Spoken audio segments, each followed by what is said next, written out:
This is the Whitelaw PLLC Tailgate Show on Lansing's Big Talker, 1240 WJIM and Classic Rock 94.9 MMQ. Brought to you by Whitelaw PLLC, Shaheen Chevrolet, Price Right Auto and RV, Blue Moon Belgian White. Lansing and Classic Rock 94.9 WMMQ East Lansing, Town Square Media Stations. This is the Whitelaw PLLC Tailgate Show on Lansing's Big Talker, 1240 WJIM and Classic Rock 94.9 MMQ. Today's broadcast is brought to you by Whitelaw PLLC, Shaheen Chevrolet, Price Right Auto and RV, Blue Moon Belgian White. Now, let's talk to the Dean of Sports, Tim Stout, and offensive-minded host, Beanie Howell from the Price Right Auto and RV Studios. And a pleasant good afternoon. Welcome to the Whitelaw PLLC MSU Football Tailgate Show in advance of today's big tilt at Spartan Stadium between the Spartans of Michigan State and the Buckeyes of Ohio State. I am Brock Palmbush. Beanie is off today. He will be back next week when we are broadcasting on site from the Ralph Young track. That's coming up next week. But for now, it's us in the studio. I'm Brock Palmbush. Alongside me in the studio is the Dean of Mid-Michigan Sports, Tim Stout. Hello, Tim. Good morning, good afternoon, whatever it's supposed to be right now. Good afternoon. It's a big day for college football in the area, and we're all excited. Yes, and Tim, one of your cohorts at Channel 10, who's joined us a couple of times earlier this season, including last week, Kellen Buddy from Channel 10. Hello, hey. Kellen. How are you? We're doing pretty good. We got a busy show today, guys. We do. But, Tim, you were telling me before the show that you're hearing that Michigan State's opponent, Ohio State's going to be down a couple of guys. Is that right? Well, they're losing a couple of their key players, which was announced this morning. However, you take that with a mixed bag because last week they lost their top running back, Trevion Henderson, and the guy that came in behind him scored 5 touchdowns. But is that all? That's Mayan Williams, and he is out today. Somehow he got injured in the big win over Rutgers for Ohio State last week, 49-10. He's out today.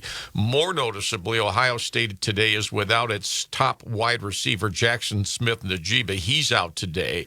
So Smith and Njigba are out. For Michigan State fans, I guess that's the good news. The bad news is that the regular running back, Trevion Henderson, he is back. He'll play today, and he clearly is their number one guy. So, at any rate, that's the Buckeye report. Now, Michigan State, you kind of have to wait and see who is running around on the field.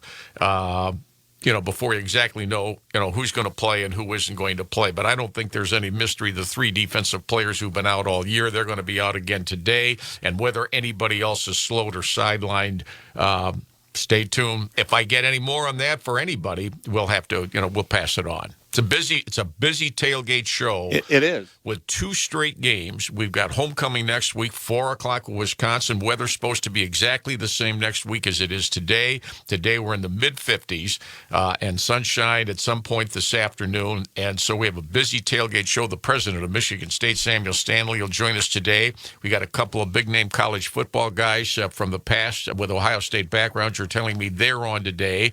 What, representing Caesar Sportsbook? Is that what you're telling me? Yeah, that's right. I'm told that Jordan Palmer, the brother of former Heisman Trophy winner Carson Palmer, you remember him from USC, he's a quarterbacks coach guru, I guess, now. He played a little bit in the NFL, played at Texas El Paso. He's going to be joining us, and we also might be joined by 2006 Heisman Trophy winner Troy Smith of Ohio State. He's out there as well. So that's a big get. We'll see. We'll see what happens. They're coming up in about 10, 12 minutes or so, somewhere in that neighborhood. Mad Dog's take of the game. David the Mad Dog DeMarco is going to be joining us at 1:05, and with his take on the game, brought to you by Blue Moon Belgian White. One of a kind every time. Blue Moon is a proud partner of Michigan State Athletics. And then at 1:35, we're going to be joined by Michigan State President Samuel Stanley, Dr. Samuel Stanley. He's going to be joining us. So we got a busy show. And yes, Tim, we are going to play your call from the 1974 Ohio State-Michigan State game. Kellen, this was sent to us about a year ago from one of our listeners on Stout on Sports. And It's pretty awesome. In those days, 1970, that game comes up all the time, the 1974 Ohio State game, which Michigan State would love to replicate today. Ohio State came in here #1 in the nation. The Heisman winner, Archie Griffin. It was a beautiful day. State's just an average team. And that was the Levi Jackson 88-yard run day. But the game ended in massive controversy because it took 45 minutes after the final play to absolutely determine a winner. And it was Michigan State 16-13. So yeah, and at that game I did the play-by-play on that because it was prior to network coverage on radio that they have today. So in 1974, I'm there doing my thing. So this guy sent us, what was it, Brock, a year ago? He sent us a lot of the audio. I guess he sent us all of it. But at any rate, we condensed it to the last 7 minutes of broadcast time of the end of the game. And it jumps around in the post game. It jumps around a bit through the 45 minutes till we get the confirmation. At any rate, we played that earlier this week on Stout on Sports, and we said for the Tailgate Show today, we'll play that again because say what you want, there are a lot of dramatic moments through 50 Ohio State, Michigan State football games in years past. This is the 51st game today. Now, going into this one today, there are a lot of storylines in this one. We just gave you one. Ohio State's got 2 key players out. But on the other hand, the Buckeyes are overwhelming favorites. I can't find anybody, anywhere, who picks games for a living who picks Michigan State to win. No, I don't think so at all. But well, I mean, we have talked about this before, you and me separately, but Michigan State, 27-point dog. Last time that was the case against Ohio State in 1998. They won that game. They did. So if you're a believer in historical things like that, that could be encouraging. But yeah, I think you're right. I don't see anybody betting on MSU. But the Buckeyes have 2 guys out. It's their first road game today. You have to believe Michigan State's going to be highly motivated at home as an underdog on national TV, on ABC at 4 o'clock with the ABC #1 announce crew in here today. So you got all that. Oh, yeah, Fowler and Herbstreit. You have all that as motivation in here today. Now, whether or not motivation's going to go, nobody thinks Indiana can beat Michigan, but it's 7-7 late in the first quarter. Oh, Indiana just scored. Indiana scored. So it's 7-7 late in the first quarter in Bloomington. I mean, that's what, a lot of people think Purdue could beat Maryland. Maybe they will. It's 7-3 Maryland. And of course, Maryland just got done beating Michigan State last week. And that's part of the show on the Tailgate Show. We'll keep you up to speed on all the scores. And is that the end of the first quarter? No, not quite yet. Just under 5 minutes left in the first quarter. In Bloomington. And so, at any rate, the leaders in the Big Ten West can sit back and watch the games today just like we can do because the Nebraska Cornhuskers, bless their heart, they should be 3-0. They're 2-1. They should have beat Northwestern, they think, in Dublin. If you missed it last night, that final once again from Piscataway, Nebraska trailed the whole game until the final couple of minutes. Huge interception off the Rutgers quarterback. And then the next play, they throw in the end zone, they hit it, and they win it 14-13, Nebraska over Rutgers last night. So in the Big Ten, Nebraska's 2-1 in the West. Nobody else is 2-1 in there. So there you go. Rutgers, of course, plays at Michigan State next month here. And I thought, if State can't beat Rutgers after watching Rutgers at home last night, it's going to be, by that point, it may be a long season anyway. We'll have to see. But one Big Ten game this weekend's done. Yeah, isn't that something? Nebraska. We've seen how bad they've been this year and last year. They've already fired their coach. Well, Rutgers, they're playing Rutgers. Give me a break. They're playing Rutgers. Well, neither of them are any good, Tim. Nebraska was favored going in, and for that matter, they didn't cover. Rutgers was a 3.5-point dog and lost by 1. Big night for Rutgers. There you go. Good teams win, great teams cover. So is there an injury here? There looks to be something pretty serious going on. You're talking about Michigan and Indiana right now. They're tied. Yeah. The game has been halted. It's in front of them. It's not a player. No, it is not a player. The game has been halted in front of the Michigan bench, and medical people are tending to someone on the Michigan bench. Is that? Yeah, that's on the Michigan bench, and the game has been stopped. We have a monitor in here with us, and if we can find something out that's more specific, we'll. And it doesn't look necessarily like anybody's necessary peril on the screen, other than the fact that someone is being treated on the Michigan bench who is not in uniform on the sideline, which is stopped play late in the first quarter of the Michigan-Indiana game. Indiana just scored to tie the game at 7-7. Yeah, so it's Michigan running backs coach Mike Hart is being taken off on a stretcher. Oh, did he get taken out by a player or something? It just says he is. Might have. Mike Hart is down per U of M radio. Angelique Shengelis is tweeting out, Hart is on a board and they're putting him on the cart. Looks like he's having a seizure. Oh, no. Speculation on Twitter says he's having a seizure. Oh, no. So, oh, no. So at any rate, this is obviously what we're getting is from on Twitter from reporters at the game, and Michigan radio just says that Mike Hart is being treated on the sideline, the Michigan running backs coach. So, as these stories come in during the tailgate show, we pass these things on to you. So we'll keep our eye on that as we get rolling through the day to day. There's a lot of speculation. It says Mike Hart is moving his head around as the cart headed for the locker room. So I don't think he got hit by a play. Okay. I don't think he did because he collapsed. We know that he collapsed. And okay. I guess he's being tended to, and. Jeez. Oh, boy. We'll see what happens. So, if we get more information, we'll pass this on to you, okay, all the way around. But at any rate, it says here the Michigan players took a knee on a board. It says he's moving his head as he was taken off the field, moving his head around as the cart headed for the locker room. So, at any rate, we'll keep our eye on that. It's always something going on, and it's another enormous day. This completes the first half today of the Big Ten football. In fact, Indiana's now kicking off. They have not kicked off yet after their touchdown. Oh, boy. So it is not a capacity crowd in Bloomington. It's a good crowd, no question about it. Looks like a beautiful day. It's a beautiful day in Bloomington. So, that's the noon game, and it's the Fox #1 game today. What Michigan's a regular on Fox's broadcast. 4 straight weeks. Seems like all the time. Might be 5. I mean, they got Penn State next week. Yep. Well, yeah, Penn State, it will be next week. Yeah. It's just, big Michigan kickoff. Gus Johnson, Joel Klatt, and Jenny Taft and the Fox crew all out there. Now, do you think they have a group apartment in Ann Arbor somewhere? I can't answer that. They would make sense. Would it not make sense one way or the other? Yeah. Like the Iowa game last week, Michigan took the opening kickoff and went 77 yards in 5 plays, and Blake Corum ran 50 yards to the 1-yard line, scored on the next play.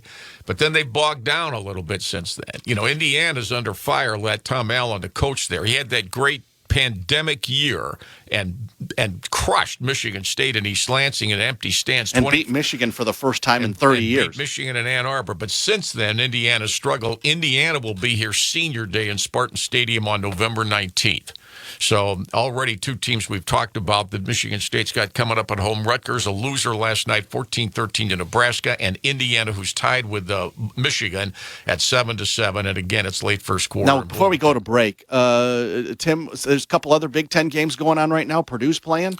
Purdue is at Maryland. Maryland coming off its win over Michigan State. Maryland is leading Purdue 7-3. That's late first quarter as well. Those are the 2 noon games today, and then it gets spread out till the end of the day when Illinois plays at Iowa tonight at 7:30 on the Big Ten Network. Ooh, okay. So, we'll keep all our eyes on all this. Michigan State's trying to end a 6-game losing streak to Ohio State. They have not beaten them since 2015, and whether or not that changes today. Obviously, if Michigan State wins today, you have the story of the day in college football more than likely. Fair to say? Oh, if Michigan State pulls the upset today, it's the upset of the year. It's not even close. Oh, yeah.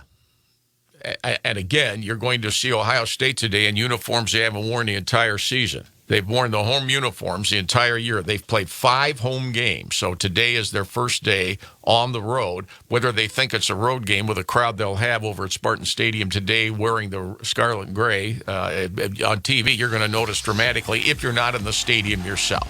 So there you go. Yep. Segment 1. Segment 1 We've is updated you on everything we can possibly update you on. Yep. We're going to. Kellen's in the house. Yes, it is, and we'll be heading out to the Caesars tailgate that's going on over at 1855 Place right now. We might have a special guest, maybe. I can't guarantee that now, but we'll see what we can do. This is the White Law PLLC MSU Football Tailgate Show on Lansing's Big Talker 1240 WJIM and Classic Rock 94.9 MMQ.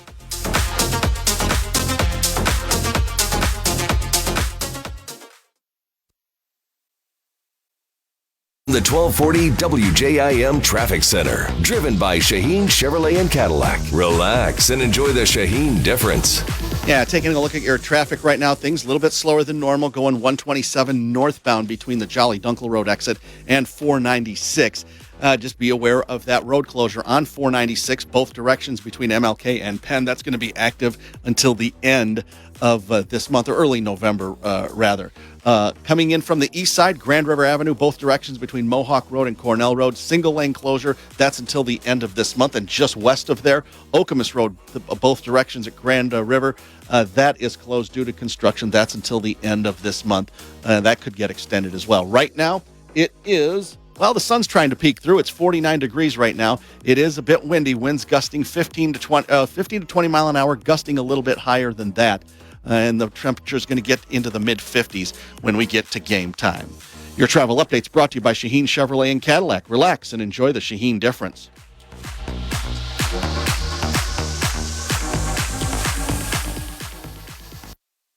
This is the White Law PLLC Tailgate Show on Lansing's Big Talker, 1240 WJIM and Classic Rock 94.9 MMQ. Today's broadcast is brought to you by White Law PLLC, Shaheen Chevrolet, Price Right Auto and RV, Blue Moon Belgian White. Now, let's talk to the Dean of Sports, Tim Stout, and offensive-minded host, Beanie Howell from the Price Right Auto and RV Studios.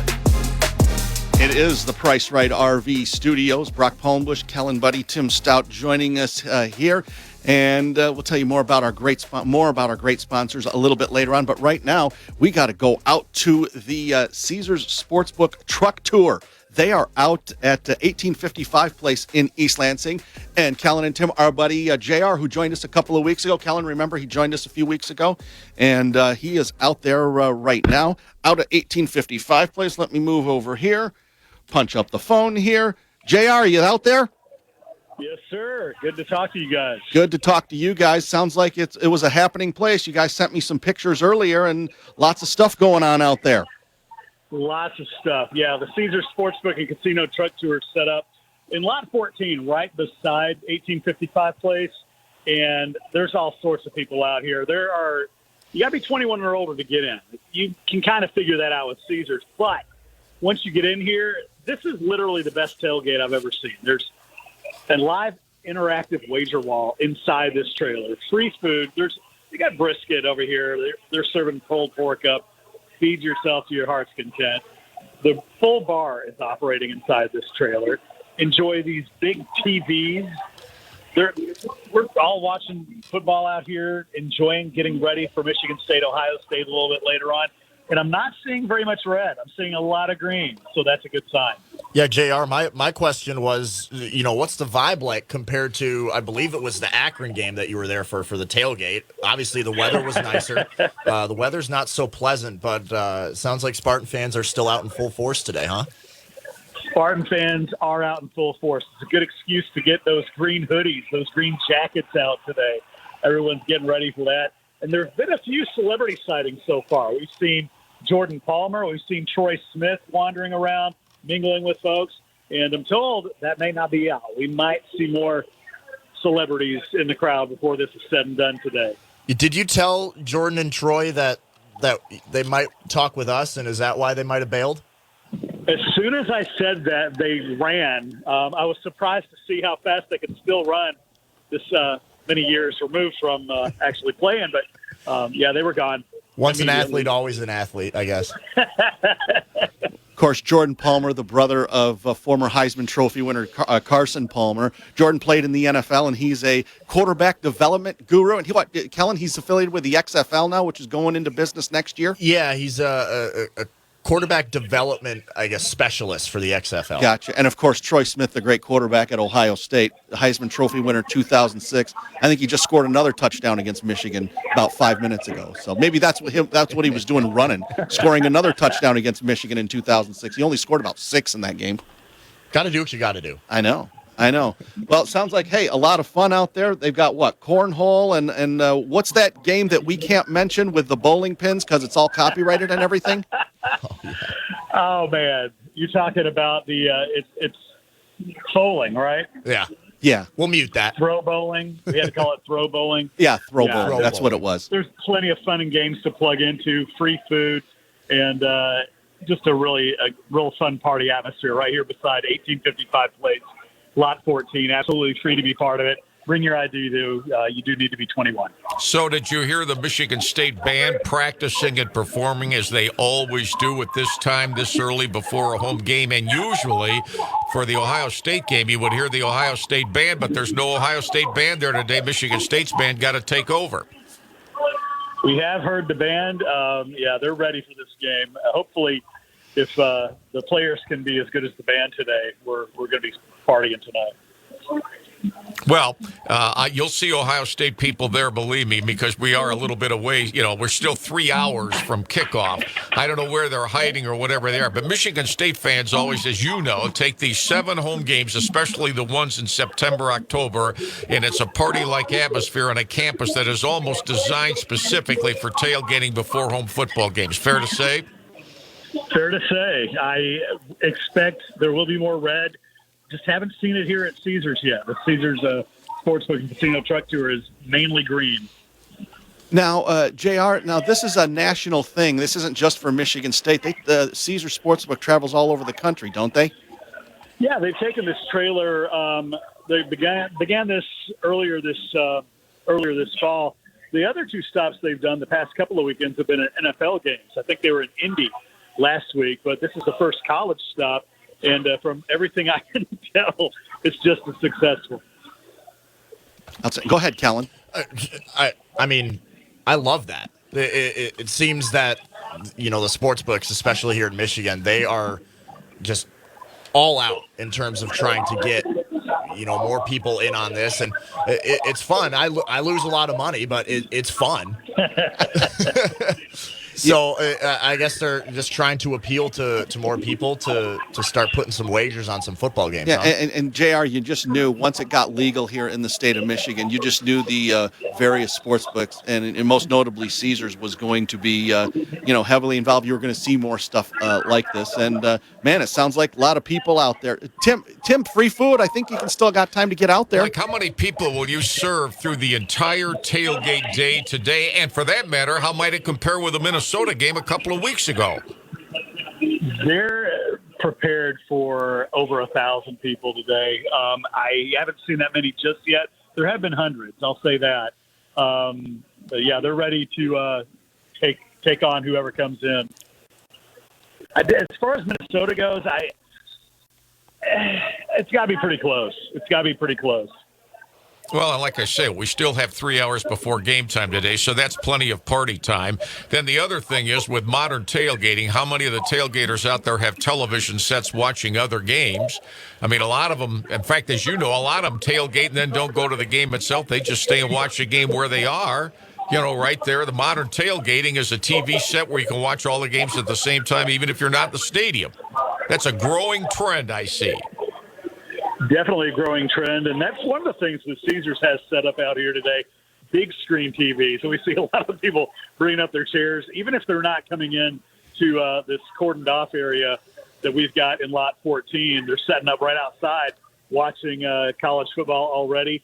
And coming into the trailer, not only do you get your free food, but you can check out this live interactive wager wall. It's like 14 feet long, probably about 6 feet high, kind of touch screen. You can bet on the games right here in the trailer. Oh, wow. How do you pay cool. for that? Like, do they have a card reader, or is there like a cash place where There are card readers, and you can do that right through your phone as well. Got to make it as easy as possible to lose money, right? You've keyed in on the plan, I think, sir. All right, JR, thanks so much for calling in. Really appreciate it. Sounds like a lot of fun out there. The lovely and talented Becky Kanabe, our director of sales, sent me some pictures. Looks like a lot of people. Looks like a lot of fun to be had out there. A lot of fun to be had. We miss you guys. Thanks a lot, JR. Really Thanks, JR. appreciate it. Thank you. All right, there you go. So, do we want score updates at all, Brock? Before we go to break, yeah, go ahead. Well, I mean, it depends on where you want to go. Michigan is now early second quarter leading Indiana 10-7. Jake Mooney, the a field surprise goal. score, Kellen, I see so far is at LSU. Playing at home today, Tennessee has a 20-0 lead. Wow. Early second quarter at LSU. You know, Tennessee is one of the, they're ranked in the top 10, but you go play at LSU anytime. Undefeated Kansas is at home today. Game day from ESPN was there. Texas Christian is leading 3-0 midway through the second quarter, among other games today. All right, Texas and Oklahoma in the Red River Showdown. Used to be the Red River Shootout. That got a little bit politically dicey, so now it's the Red River Showdown. Texas 14, Oklahoma 0 early in the second quarter. Wow, I thought it would be like 21-14 because, as you know, in the Big 12, defense is optional. Well, it's still early. Purdue and Maryland are now tied at 10-10. The other big game in the state today, which didn't get a whole lot of attention this week, Eastern Michigan at Western Michigan in Kalamazoo. Tough day for the home team. Eastern Michigan has a 21-0 lead early in the second quarter at Western Michigan. Of course, that's a team Michigan State opened and beat. I had a feeling Eastern would win that game. It's looking good there. I mean, they got to win over Arizona State on the road and got Arizona State's coach Herman Edwards fired. And we do not, at least I don't, maybe Kellen does, I do not have anything legit. The Detroit News says Mike Hart is being taken to the hospital.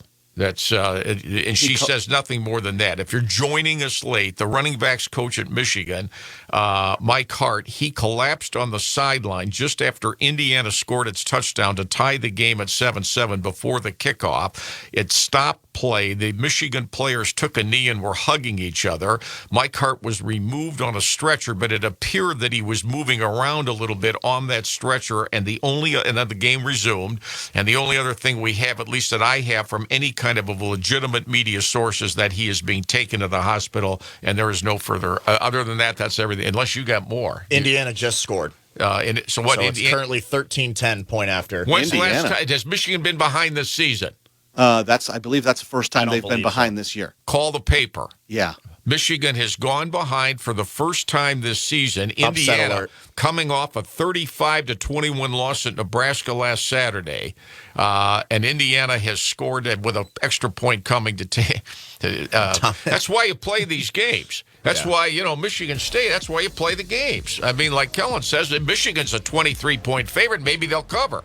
But at the moment, they're going to be behind for the first time this season. All Mel Tucker has to do is tell them, hey, Michigan had trouble with Indiana. Why not us? Offensive pass interference on Indiana looks like it's coming back. So late they flag. haven't been behind this season Late yet. flag. Too soon. When they heard that, those officials, they said, we can't let Michigan get behind this season. That's not the way to do it. Throw the late flag. So that's... Only you would say that, The Tim. Michigan haters will say, boy, that figures. The officials will take it off the board. And so they are calling offensive pass interference that comes off the board. Michigan is still leading. But Indiana, after a horrendous start, has hung into this game and gone toe-to-toe. Mad Dog's take on the game is coming up after this. It's brought to you by Blue Moon, coming up on the other side of this break. This is the White Law PLLC MSU Football Tailgate Show on Lansing's Big Talker 1240 WJIM and Classic Rock 94.9 MMQ. More after this.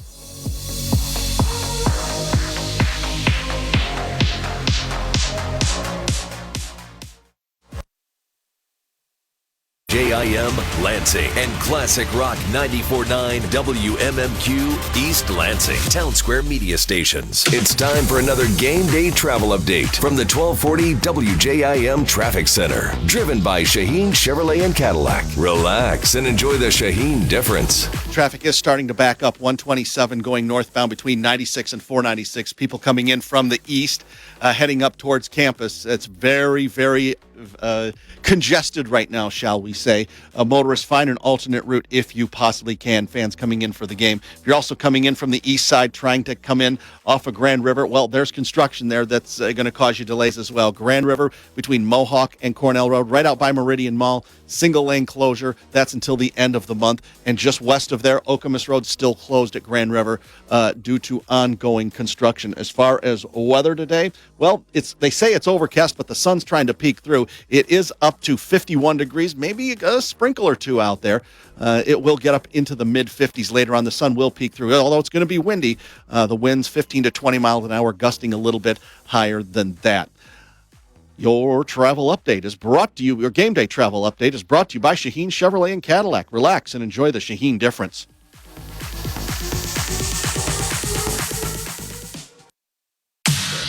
This is the White Law PLLC Tailgate Show on Lansing's Big Talker, 1240 WJIM and Classic Rock 94.9 MMQ. Today's broadcast is brought to you by White Law PLLC, Shaheen Chevrolet, Price Right Auto and RV, Blue Moon Belgian Wine. Now, let's talk to the Dean of Sports, Tim Stout, and offensive-minded host, Beanie Howell from the Price Right Auto and RV Studios.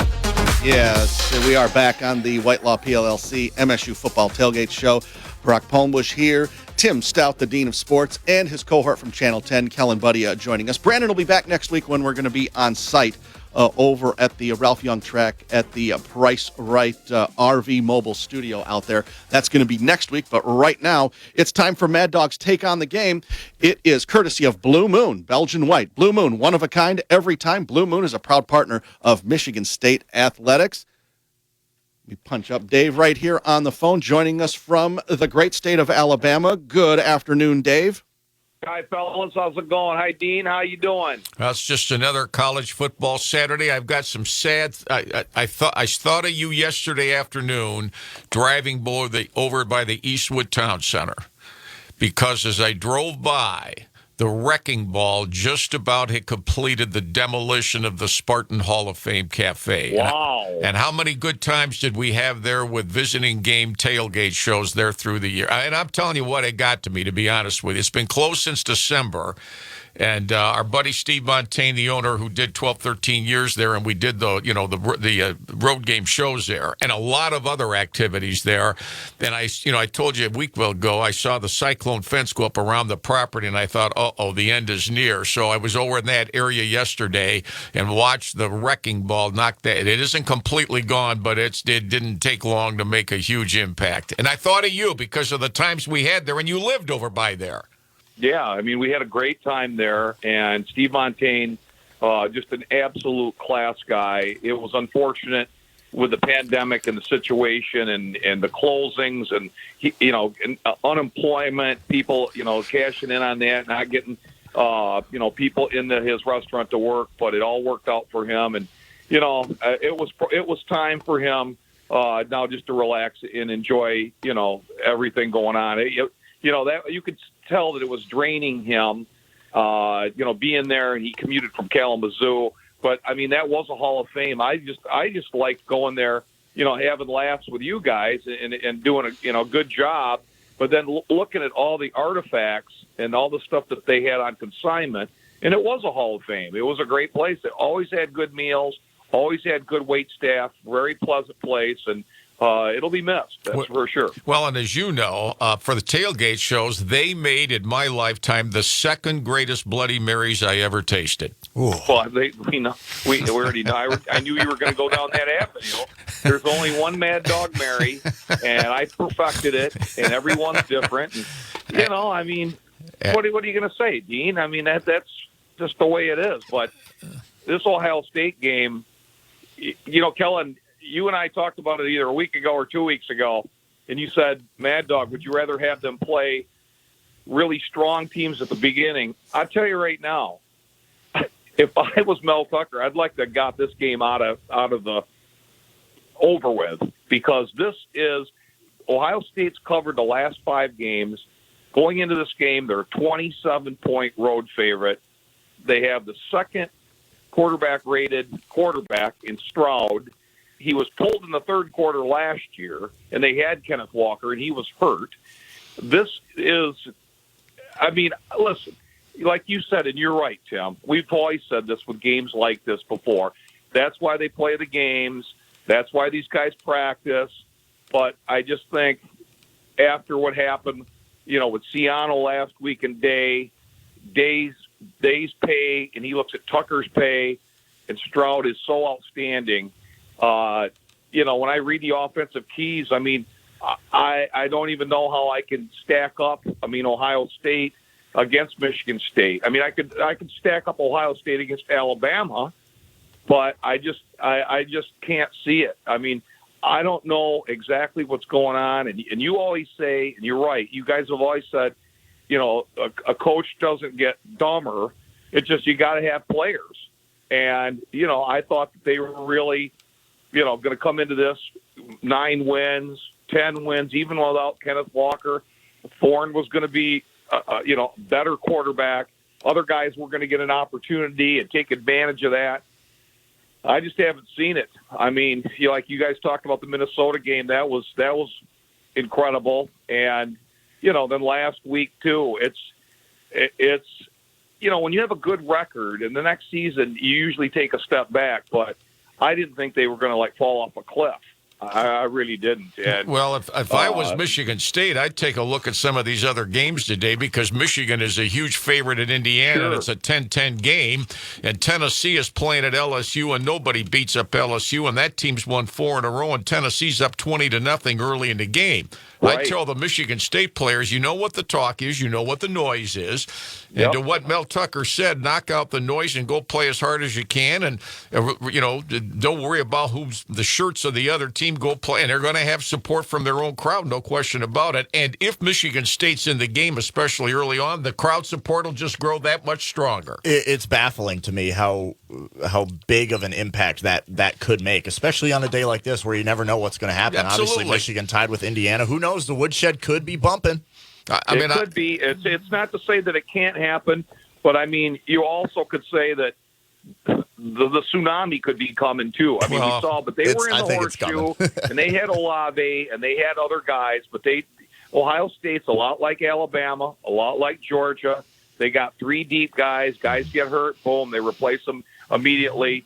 But your guys are right. I mean, you can't go into a game saying, hey, you know what, we're going to get our tail kicked in. I mean, 27 points. Like I told you, Ohio State's covered the last 5 contests. The weather's not that bad there. It's like Brock said, it's 50 and cloudy but sunny, so it's not raining. But, we know what happened with Geiger in the rain game remember, Tim, what happened when we were at the one beer garden in East Lansing and everybody wanted to know if Connor Cook was going to play. And then we found out he came out and warmed up, and then he didn't play. And then the other quarterbacks did play, but then Ezekiel Elliott, beknownst to us, he was in the hospital Sunday to Wednesday with a staph infection in his leg, but he was cleared to play, but he only got 11 carries. That game that he didn't play that much probably will go down as Urban Meyer's worst game he ever coached, and that cost Ezekiel Elliott the Heisman Trophy, and that game was canceled or postponed just a little bit because of the inclement weather. And then Geiger hits that field goal. Brock, you remember that game pretty well, didn't you? You took a vacation after that game, remember? Oh, I remember that one. That was pretty wild. Well, and that's maybe the last time that they beat them, because then the next year they played them, and that's when, they had the thunder came raining down on them. And Ryan Day is he might be the best youngest coach in the country. I mean, I think he's got a ticket forever at Ohio State if he wants to stay there. But he's not messing around. You guys saw the video last week with Ciano, and he and Ciano worked together. Ciano was the assistant head coach with Urban Meyer. He was there when Zach Smith got fired, and Zach Smith is a friend of mine. He came in with Ryan as a grad guy, and he's told me for 2 years that nobody of that age came in that prepared. And then when Urban got suspended for that, Zach Smith, for the first 4 games, Day cut his teeth doing it, and he won every game. So I can't see it, but then again, we couldn't see it. Connor Cook wasn't there either. But do you want me to get to the offensive keys, gentlemen? Yes, let's get to the offensive keys. It's brought to you by Jamie White, White Law PLLC, full-service law firm. They go the extra distance for their clients. Here are Mad Dog's offensive keys for today's game. And I want to say a shout-out to Jamie White, because he is a wonderful guy. He's a top attorney not only in the Mid-Michigan area, but in the country. And these are your offensive keys for today's ball game between the MSU Spartans and the Ohio State Buckeyes. Your old keys are brought to you by today our friends at Whitelaw PLC. At Whitelaw PLC, they use a team approach to solve their clients' legal issues. Call Jamie White and Whitelaw PLC, 517-316-1195, 2595 Jolly Road, Suite 340 in Okemos, Michigan. This could be one long day for the green and white because the Scarlet and Gray are one of the best teams in the nation. I think the season has been like the Twilight Zone, but like I said, this offense has to execute and play hard. With MSU on a losing skid, this game will be like the Spartans could be in a torture chamber. Ryan Day, Buckeye coach, is going to want to carve MSU like a Thanksgiving Day turkey. The offense will have to be absolutely perfect. Will that happen? Probably not. Thorne has to play his best game ever and throw the ball downfield to his very good receiving core. The running game has been non-existent. Berger, Collins, Broussard will have to show up like the offensive line will too. This is a tough game for Mel Tucker. Anything can happen in sports, but I'm not banking on MSU to come out with a W. The Ohio State is a 27-point favorite on the road. I just want Michigan State to be competitive, show up, give them a game, and have some maybe new offensive wrinkles to throw at that Scarlet and Gray defense. Tim, before I go, one of the greatest stories since I've known you in 26, 27 years is the Bob Knight stories are unbelievable. But the Woody Hayes story, you got to tell it when they marched the team in your neighborhood and you woke up as a young guy looking out and seeing Woody Hayes leading this team. You got to tell that story unless you already told it. No, I haven't. I mean, it was 1965, so I'm 16 years old, and it was a beautiful day. And this was, the 65-66 teams of Michigan State. They get all the credit for the greatest teams, and that team was fabulous. That's a team that went 10-0 and then lost in the Rose Bowl to UCLA 14-12. But in the middle of that season, Ohio State was due to play here. We're kind of Ohio natives, and I don't remember all of who was at the house that day in the Glencairn neighborhood, but and Duffy lived right across the street, and let's just say he lived in a house that Tucker doesn't live in today.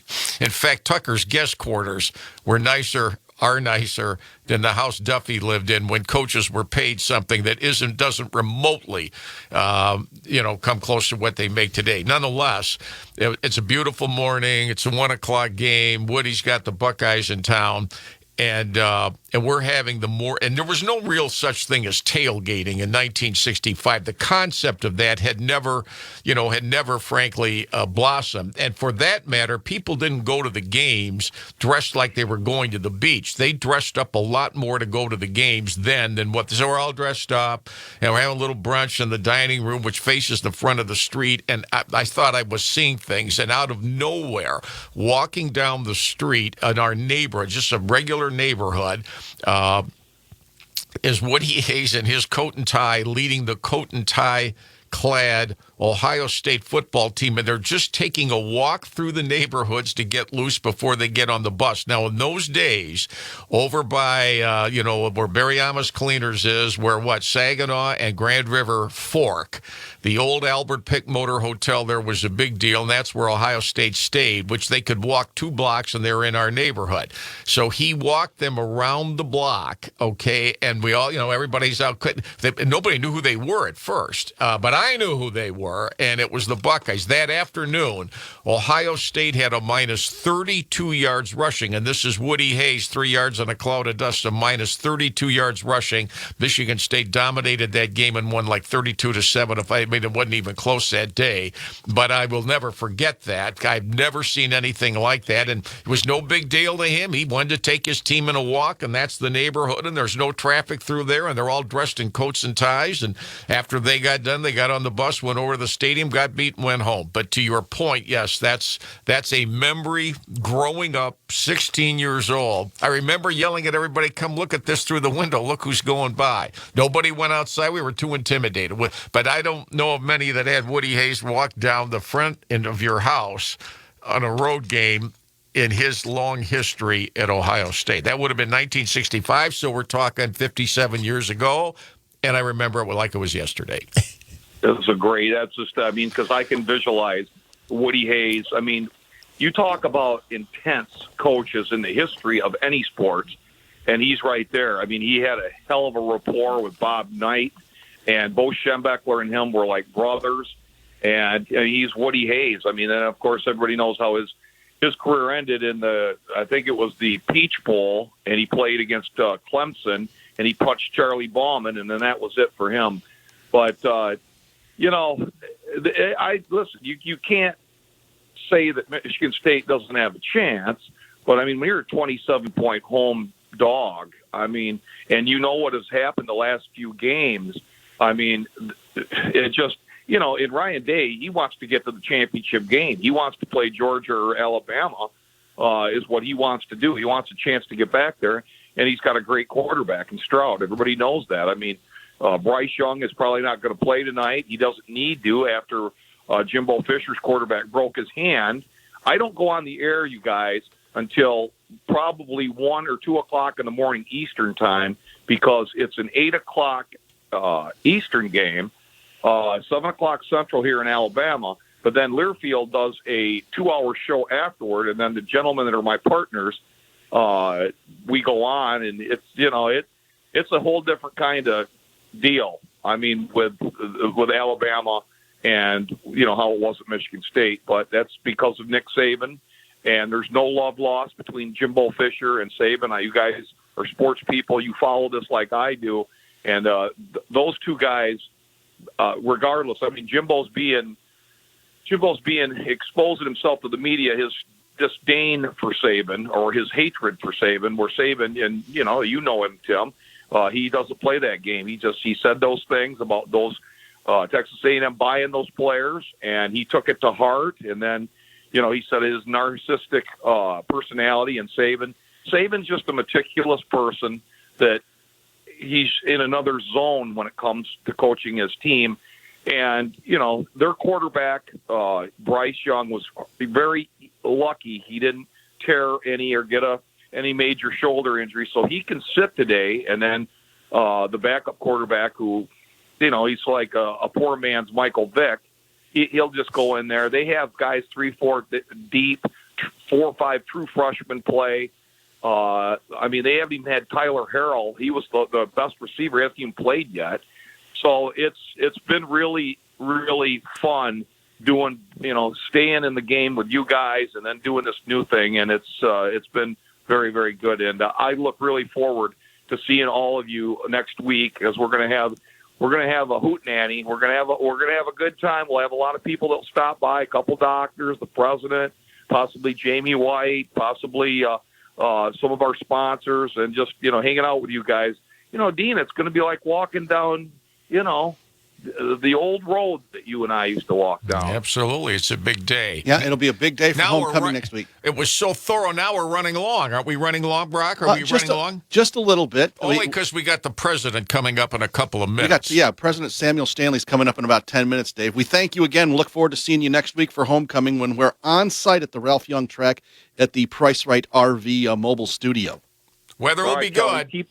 You keep those guys in line, Kellen, and I look forward to seeing everybody. We want everybody to come out there next week, and we're going to have a really hell of a good time, 12:30 to 2:30 Eastern time. Gentlemen, enjoy the day, and we'll see what Mel Tucker can do against the Ohio State Buckeyes. See ya. Thanks, Dave. All right, thanks, Dave. Purdue 17, Maryland 10, minute 40 to go first half. Is it still 10-10 Michigan late first half? I see Indiana made a play there, but I didn't see what that was. It is. They stuffed Michigan and then blocked their field goal. Oh, they blocked a field goal. Oh, wow. So it's 10-10 in the second quarter. Mm-hmm. Okay. Long way to go. But, that doesn't sound like a 23.5-point Wolverine cover to me. No, it doesn't. So on DraftKings or whatever, if you're on Michigan today, but you're given 23.5 and Michigan wins by 22 or 21, is that a happy day for Michigan fans? Some, probably not. I've now been told that, remember I told you Jordan Palmer and maybe Troy Smith were going to join us earlier? Well, they have agreed to join us after the 2 o'clock hour. Well, what do you know? They have worked. They're out at the Caesar Sportsbook truck tour that's going on. They go all over the country. They're here at Michigan State. So they're going to join us after 2 o'clock, after President Samuel Stanley of Michigan State. He's going to join us in about 10 minutes. And yes, Tim, we still will have time to get to your call. The 7 minutes or so. It's a busy day. That's because Ohio State, the Buckeyes, are ranked number 3. Yes. Yeah. I'm told both Jordan and Troy are going to join us. That's what I've been told. So hopefully they can. They always come running back. Apparently they did. Apparently Becky, our outstanding director of sales, got in touch with them. They agreed to come on. They ran away the first time, but now they're, like you said, running back to us. Someone deserves a raise. Exactly. All right, let's get to a break right now. We will be joined by Michigan State President Dr. Samuel Stanley here in a little less than 10 minutes or so. This is the Whitelaw PLLC MSU Football Tailgate Show on Lansing's Big Talker 1240 WJIM and Classic Rock 94.9 MMQ.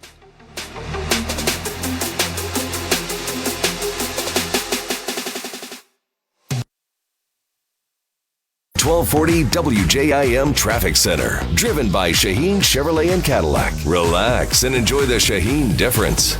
Yeah, traffic is now starting to back up. There is major congestion 127 northbound between 96 and 496, and it's also slowing up 96 going westbound between Williamston and Okemos. If you know the back roads, that's probably the best way to get into campus right now. Although, if you want to come in on Grand River, it's going to be congested as well because of the ongoing single-lane closure between Mohawk Road and Cornell Road. That's going to be until the end of this month.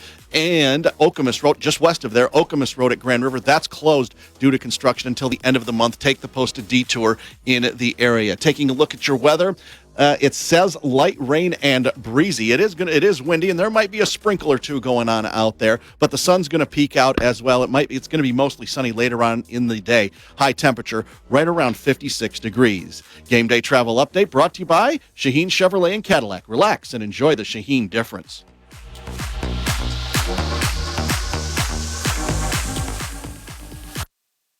This is the Whitelaw PLLC Tailgate Show on Lansing's Big Talker 1240 WJIM and Classic Rock 94.9 MMQ. Today's broadcast is brought to you by Whitelaw PLLC, Shaheen Chevrolet, Price Right Auto and RV, Blue Moon Belgian White. Now let's talk to the Dean of Sports, Tim Stout, and offensive-minded host, Beanie Howell from the Price Right Auto and RV Studios.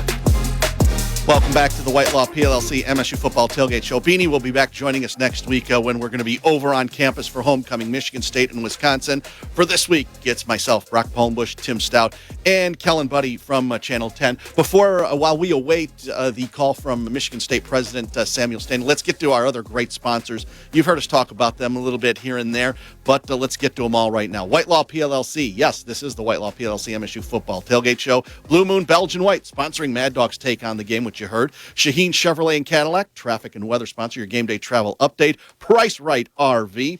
We're going to be out. We are broadcasting from the Price Right RV studios, and we'll be at the mobile studio next week. MSU Healthcare Sports Medicine, official healthcare provider of MSU student athletes. Dowding Industries, Schupan and Sons, Recycling Industrial Services. Tom Emmerich and their great staff. Gravity Smokehouse, the official tailgate food sponsor. Down-to-earth food, out-of-this-world flavor. MSU FCU, the official credit union of MSU Athletics. Dart Bank Mortgage, Joe Sambear. Ameriprise Financial, Craig Stiles. DBI, We Do Office. High Caliber Karting and Entertainment. The Student Bookstore, SBS. The Nut House in downtown Lansing. And Joe Gazelle Wealth in Management. Tim, you're going to have the defensive keys coming up a little bit later on in the game, and you're just watching the monitor what's going on with Indiana and Michigan. Well, Indiana's they're inside Michigan's 5-yard line in a 10-10 game. And they have, second or third and goal. They're going to kick a field goal attempt here, so I can give you the play-by-play here before. Lockdown defense on last couple drives. Michigan scored on its opening drive, 77 yards, 5 plays, just like Iowa. Hang on, I got to see whether this is called. No, he missed it. Did he miss that? They might have blocked it. Yeah, he missed it. It's 10-10. Oh, Indiana my goodness. had a chip shot field goal. But the other story in this is that Michigan running backs coach Mike Hart collapsed on the sideline in the first quarter after Indiana tied the game 7-7. Is that blocked, I think? No, got tipped. Any rate, and he was carted off and reportedly taken to the hospital, and that's where the information, ends. So whether that has affected any of Michigan's focus or not, I don't know. There's, about 2 or 3 minutes to go in the half there. It's 10-10. Purdue now leads Maryland in the last minute of the half of Maryland 17-10. Those are the two Big Ten games being played. Nebraska took over first place in the Big Ten West, at least temporarily, last night with a 14-13 win at Rutgers. And we get ever so much closer to the Ohio State-Michigan State game here. Coming up at 4 o'clock, it's on WJIM AM 1240. It's on WMMQ, and so on and so forth. We always appreciate it when we get a few minutes on a regular basis or periodic basis with Michigan State President Dr. Samuel Stanley. The 7 home football game schedule is always a big deal for him, and he also makes a trip sometimes to some of the road games as well. Let's get caught up with the president. He is on the other end of our line this afternoon. Good afternoon, Doctor. Tim, it's great to speak with you. It's been too long. It has been too long, and I certainly appreciate your time today. Didn't I hear that I don't know, did you go to Washington or Maryland or whatever? I know you're from the East Coast and so forth originally. I know you have duties during the home games and all that, but it's been a busy fall for you in that regard, has it not? It has been, and I went to Washington. I have a lot of family out there, and some of them actually wore Spartan green instead of the purple and gold of the Huskies, and so I was very thankful to that. So I was out there for that game where we had an incredible sailgate, so the alumni turnout there was fantastic. And then I went to Maryland as well. I did an alumni event the night before, which is really exciting, and then went to the game and sat with Daryl Pines, the president of the University of Maryland, and watched in their box. Unfortunately, I didn't have a chance to cheer as loudly as I would have liked, but it was still great to be there. Well, I would imagine there is a significant number of Michigan State alumni on the West Coast, let alone the Northwest area, and also on the East Coast in the Washington, D.C. area. Fair to say? Absolutely fair to say. I saw a lot of great folks, and at the game, both games, Spartans were real well represented, and particularly, I think at the Maryland game, I would say we were, 30 to 40% of the crowd. Yeah. Now, do you have any official duties today? Do you get to be a fan for part of the day? Are these fundraising opportunities? It probably, maybe it's different president to president across America. What are your duties today? So, my duties are really to extend welcome to alumni from far and wide, donors who are coming to the game, and talk to them and meet people who are elected officials who go to the game, spend time with them as well. I go to the different boxes, suites that we have there, and visit sometimes and talk to people from different companies and so on, and just to really welcome them to Michigan State University. So I try and get that mostly done, before the end of the half. And then I try and spend the third and fourth quarters focused on the game because I am a huge fan and I'm pretty passionate about Michigan State. Do you have any relationship, or you have ever met is it the president or chancellor of Ohio State University? I think it's a she, is it not? It's Christina Johnson, and she's a good friend. In fact, at one time was my boss. So when I was in the SUNY system and president of Stony Brook University, Christina Johnson was the chancellor of the whole SUNY system. And so she and I became great friends. When she moved to Ohio State, she called me. We talked a lot about some of the challenges of the Big Ten sports. And so we stay in close contact and are very good friends. I can only imagine for the 14 Big Ten presidents, Doctor, the challenges that all 14 must face on a regular basis, and some that you don't even know that may arise in all that. Are there opportunities to compare notes? Ohio State is a massive public school in the middle of Ohio. Michigan State has a massive enrollment. I can only imagine that some of the challenges must be somewhat similar, are they not? They absolutely are, Tim. And, I spent time talking to Christina, but I also spent time talking to Mark Schlissel when he was president of U of M, because we had so many things in common, both in terms of Big Ten, obviously, and our role as major state universities for the state of Michigan. Very close to the president of the University of Minnesota, close to Daryl Pines at Maryland. So I have a number of people who I reach out to and talk to when there's issues, and people call me. The Indiana president called me recently to talk about issues. And so we're a very close-knit group. We don't see eye to eye every day on everything, but I think we really have a number of shared values, and that includes their commitment to strong academics. Every school in the Big Ten, as you know, is a member of the AAU, except Nebraska, who was a member. And I think, that kind of ties us together, and we're competitors on the field, fierce competitors, and competitors for talent, too. I won't minimize that. But also we care very much about students, education, and research and innovation, and we want to make sure we're at the cutting edge, all of us. Yes, we're visiting with Michigan State President Dr. Samuel Stanley. Emily Garant, your age, she gave me some notes, and I thought I knew a lot about what was going on. There's always something new at Michigan State, and we always hear about the different athletic facilities for the athletic department teams and athletes. But I did not know and have not seen it yet that for the intramural students, of which there are more than 8,500 students taking part in intramural sports, at least in this semester, that brand new turf fields have been installed on Service Road across from the MSU Clinical Center. I would think they'd get a lot of use in the years moving forward. Tim, students are so excited about this, so excited. When I came to Michigan State, one of the things I realized was that we had fallen behind our peers in terms of intramural facilities and activity and sources for activities for our students in terms of physical health.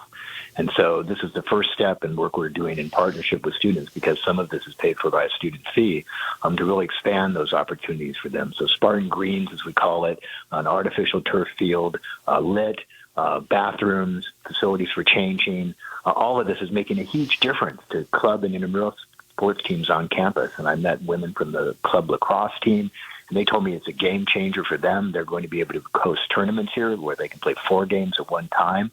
It's just fantastic. And I saw people from the club soccer teams. They're excited about it. Field hockey club teams, everyone is really excited about this, and soccer included. And so, there's just so much excitement about it. And we did the ribbon cutting yesterday, and the enthusiasm from the crowd was just incredible. Well, I can imagine that. And, of course, again, the athletic facility renovations get a lot of exposure and a lot of publicity. But also the ribbon was cut this last week at Michigan State on the brand-new William A. Demmer Engineering Center. Tell us about that. This is a really impressive facility, Tim, and it's a place where our engineering students can work together in teams to develop new vehicles. So that's solar-powered vehicles, solar-powered racing vehicles. So I saw a energy-efficient dune buggy, a human-powered bicycle, which I guess is not so innovative when you say it that way, but had different ways in which it can now support, and particularly for individuals who are disabled, exoskeleton to support our firefighters. All of these are projects that are being worked on, and many of them involve competitions around the country. So our engineers are amazing. Mechanical engineering has an extraordinary history at Michigan State, but electrical engineering and computer sciences as well are involved. And these students are really at the cutting edge of innovation and technology, forming teams to work in competitions, having a chance to work with faculty one-on-one as they build these new and innovative vehicles. And they're going to do it in this state-of-the-art facility that has measurement equipment, that has a fabrication area, that's going to have 3D printers. All those things are going to be available to help them fabricate the vehicles of the future. Yeah, it's a busy time in October every year at Michigan State. A huge game with Ohio State today, many visitors on campus. And then homecoming is next week. Wisconsin is here 4 o'clock a week from today. The weather expected to be good. I think one of the big events for the public and community, Doctor, is the Friday night homecoming parade. Has the concept of homecoming, in your opinion, changed very much through the years, like everything else changes? And I don't even know how far back homecoming dates in the Big Ten or at Michigan State per se, but it always seems like it's kind of a little bit different, unique, and special weekend. If for no other reason, more alumni would come back for events than other weekends during the year, if you'd like to add to that. I would like to add to that, and thanks for asking. It's an amazing weekend, and I had not experienced it really because it was rained out the first year I was here, and then COVID interfered with it the second 2 years. And so last year was the first year I had a chance to really see it and do it. And the parade was amazing. It was some of the most fun I've ever had. I was doing my Queen Elizabeth wave and tossing candy to kids in the crowd as we drove by. And the enthusiasm from the community was remarkable. And we had great alumni turnout and great returns. And, of course, it was a great game to win as well last year. So I think, it really is a wonderful tradition. And we have a homecoming court. I've had a chance to meet them already, a tremendous group of students, students. And again, it's just an exciting time. So I hope people will turn out and the weather will be great. Yeah, a couple things and I'll let you go. I don't know if you've met him yet. The Grand Marshal next week is a remarkable person, and I was so pleased to see that he was offered. I never would have thought of it, frankly, but Jim Bibbs is in his early 90s. He is the first African-American head coach in Michigan State history. He was the track coach. He retired in 1995. He went into the Michigan State Athletics Hall of Fame in 2010. But more notably than that, in my opinion, Doctor, is the philanthropy that he and his late wife have donated in the area in a variety of different ways through the years, especially to young people for no remuneration whatsoever at all. And he's very sheepish, to be honest with you. My guess is that he'd be a little bit, frankly, nervous riding in a car in the parade. But to me, he epitomizes diversity at Michigan State and why it's important and how terrific it has been for many people like him through the years. He's a great example. If you haven't met him, you'll enjoy meeting him because he calls in every now and then on the radio. He's always got something new and he's always upbeat. But I'm amazed how much philanthropy he has done in the area with a hospital and so on through the years. So, frankly, congratulations on choosing Jim Bibbs as the Grand Marshal next Friday night. Well, I'm so glad that we're having a chance to honor him, and his accomplishments I've read about are extraordinary. And we do have a number of firsts like this at Michigan State, and it's wonderful to celebrate the pioneers who really broke ground and broke ceilings to get where they were. And so that's very, very impressive. Right. Next week, we'll be on campus at our usual spot, so please feel free to stop by. We got all kinds of things planned. The broadcast world changes a little bit like everything else, so we're in studio for most of the year, but our big one-time, we're going over there for homecoming next Saturday, so we'll be there. And Doctor, forgive me, I'd be remiss. It must be gratifying to have all of those faculty people at Michigan State sending words of support, encouragement, and letters of praise. If that was me, it would mean a great deal to me. Those, to me, are the crux of the people at Michigan State University and make the school as good as it is. I would hope it's gratifying and satisfying to you that you see the support that you do get, if you'll forgive me for saying that.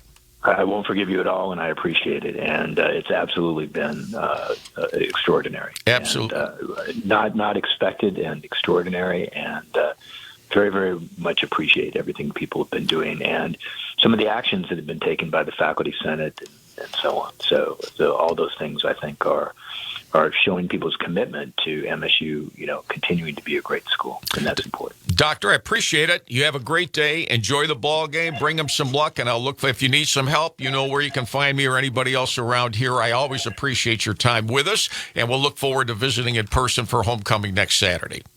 Thank you, Tim, and it's always a pleasure talking with you. And like I said, it's been too long. Look forward to doing it again next week. All right, good. Thank you. Dr. Samuel Stanley, Michigan State's president.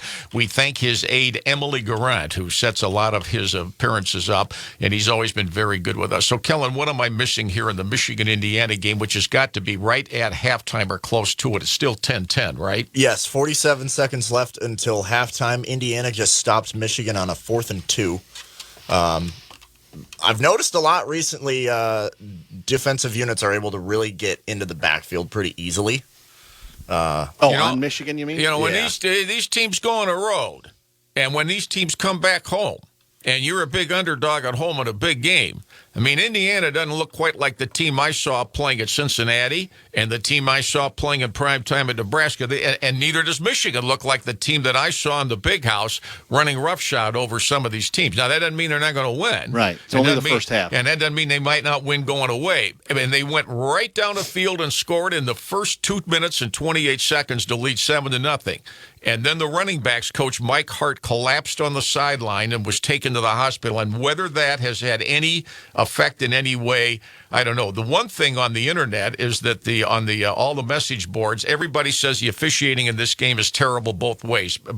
Kellen can tell me whether he agrees with that one way or the other. I've heard it's bad both ways, but I don't know that because the monitor's too small. Plus, there are other things going on here on the tailgate show. Yeah, we're kind of on the air right now. So, at any rate, but it would would appear, We're getting our fix. It would appear to me that this is going to go to half, and the game is going to be tied at 10-10. So Michigan still has not trailed this year.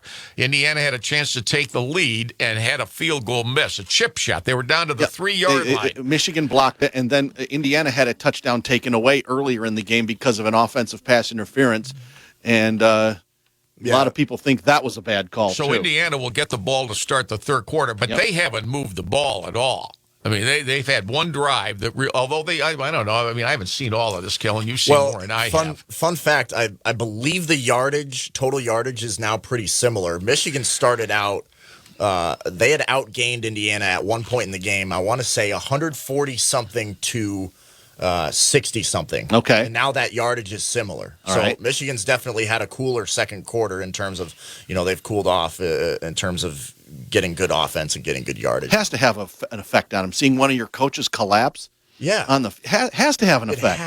It has to. I think this halftime certainly break hope he's is all gonna right. Yeah. Well, we've had no update. There's no update. Other than he's been taken to the Detroit hospital. News just said that he was taken to the hospital after he was carted off. Now, he moved his head and I guess moved an extremity, and the only thing they all agreed was that he had collapsed on the sideline. The play was stopped. It was after Indiana scored in the first quarter to tie the game at 7. And some play resumed. I mean, it was delayed at least 10 to 15 minutes. Now, whether there's an update either publicly or I would think in the locker room at Michigan, in Indiana, they're going to have to update the team to some degree, if for no other reason, to reassure the players, even if it's a stretch or not, that their coach is okay, because Michigan's players were visibly upset when this. Kellen and I watched this. They were visibly upset when this occurred. So, at any rate, it appears to me that now it is halftime, so it's 10-10. Now, do we keep going, or do we break here, or do we play our 7-minute segment? Oh, you know what? Let's do that right now, because we have. I've been told. Troy Smith, the 2006 Heisman Trophy winner, is going to join us at 2:05, as will Jordan Palmer, the brother of former Heisman Trophy winner Carson Palmer. Jordan Palmer played in the NFL, played at Texas El Paso, and he's a quarterback's development specialist, and he's working with the XFL, Kellen, next year, I believe. People know who Jordan Palmer is. Yeah. Well, so let's set the stage. This was 1974. Ohio State's #1. It's in Spartan Stadium. The Buckeyes had led 13-9. Levi Jackson ran 88 yards at 16-13. Michigan State, 3 minutes to go. The Buckeyes, with Archie Griffin leading the way, run right back down the field. And now we're in the final moments of the game where Ohio State's either going to score at the buzzer and win it, or Michigan State's going to hold them out, and that's where all the confusion began in 1974, 48 years ago. I was on the play-by-play in the booth calling the game that day. On this very radio station. On this station, WJIM AM 1240. That's exactly right. I think FM had it at the same time. I think that's right. This is edited because it was a 45-minute gap from the end of the game to the absolute official announcement that Michigan State was declared the winner by the Big Ten commissioner through the referee who worked that game, Gene Calhoun, and here's how it sounded. First down for Ohio State. 29 seconds to go. They may be able to get two, but now the clock starts. 27, 26 seconds to go. 25, first and goal on the 1-yard line. Corny Green calls the signals. The clock running, T formation. Henson, no, folks, no. 12 seconds to go. He didn't make it. 8, 7, he hasn't made it. 5, 3, 2, 1, bubble, it's over! Michigan State, I believe, won it. Wait a minute, I think they won it. I think they won the game. I think they've won the game. No. I don't know. Woody Hayes is somewhere there arguing. The crowd is on the field. I think State has won the game. This game is either not over or it's an Ohio State victory. And I would hate to be an official who's going to make a call here. The Spartans are coming back onto the field from the locker room. And Woody Hayes is in the middle of the whole thing. Woody Hayes is in the end zone with his cap off. Ed Youngs is talking to his defense. I don't know if Ohio State won the game or not. I don't think they ever got the playoff. Please return to your seats. I do not know if this has never happened at any time I can remember before. The scoreboard says no time left and 16-13. The Buckeyes did not make a touchdown. They got up and tried to run a play at the goal line. Now they're saying Michigan State won, I believe. Now I think State did get the win. He's pulling off the field. He's taking off the field. Who knows now? Well, now who knows who won the game? We don't know. We just don't know. I think State's going to be called the winner. And Denny Stoltz is on the shoulders. Denny says we win it. It is over. And Michigan State, by a couple of minutes of agonizing difference, is called the winner. And what is going to go down is one of the wildest endings I have ever seen in my life. They say, let's go to the locker room, but Denny Stoltz is just going crazy. He can't heat it up anymore. Apparently, Michigan State is called the winner, 16-13. And there it is all over. Michigan State has won it, 16-13. They have upset, and now the goalpost will come down. That's the end of the game. The final score, Michigan State 13, Ohio State 13.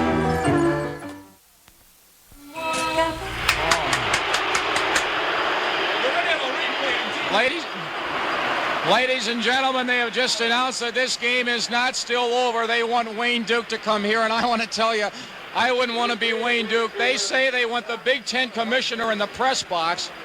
We saw here a closed-circuit videotape replay of this, and Jim, let's describe what happened here. Ohio State had it first and goal on the 1-yard line. The play by Champ Henson was not over. He was stopped right there. Now the question becomes, did they get the last play off in time, or, on the other hand, did the play get off and was it fumbled in the end zone and recovered for a touchdown? Now, in our press box, we have a monitor here, and there was a T formation. The question is, and we're looking at it here. There's a number of fans all over the field. The teams have gone to the locker room, but we have been told there has been no official decision on the game. So I don't know who won. The scoreboard says 16-13, and they're saying clear the field. Now, I don't know, Jim, if they're going to come back on the field and run another play. I just don't know what's going to happen. It's never happened this way before. I've never seen it happen, and so we're just going to have to stay here until we can tell you how this game ended. Tim, I think the whole question boils down to, did the clock run out or not? Bashnagel picked up the football for the Buckeyes and took it into the end zone. Corny Green fumbled the snap. The whole question is, did the clock run out or not? All right, now wait a minute. Most importantly, Michigan State has beaten Ohio State 16-13. And we'll get this clarified for you from the commissioner, then we'll sign off. You know, the important thing on that, Tim, too, was that Ohio State was awarded a first down. You know, right there when we mentioned it before the game ended, they could get a first down, and that's what stopped the clock. That's right. All right. That's right. Until they reset those sticks, the ball would have had to stop. But wait a minute, though. But there was a play. Henson's play was the first down play. Yeah, Henson's play, I'm sure, was a first down play.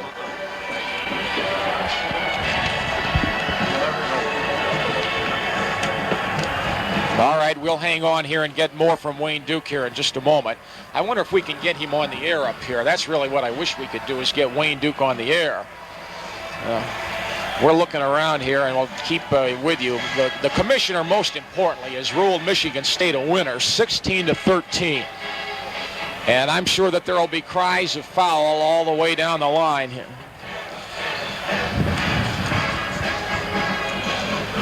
Go ahead. You can break in here anytime you want. Jim is listening to the statement from Wayne Duke, which is coming in only over the headphones right now from the center press deck.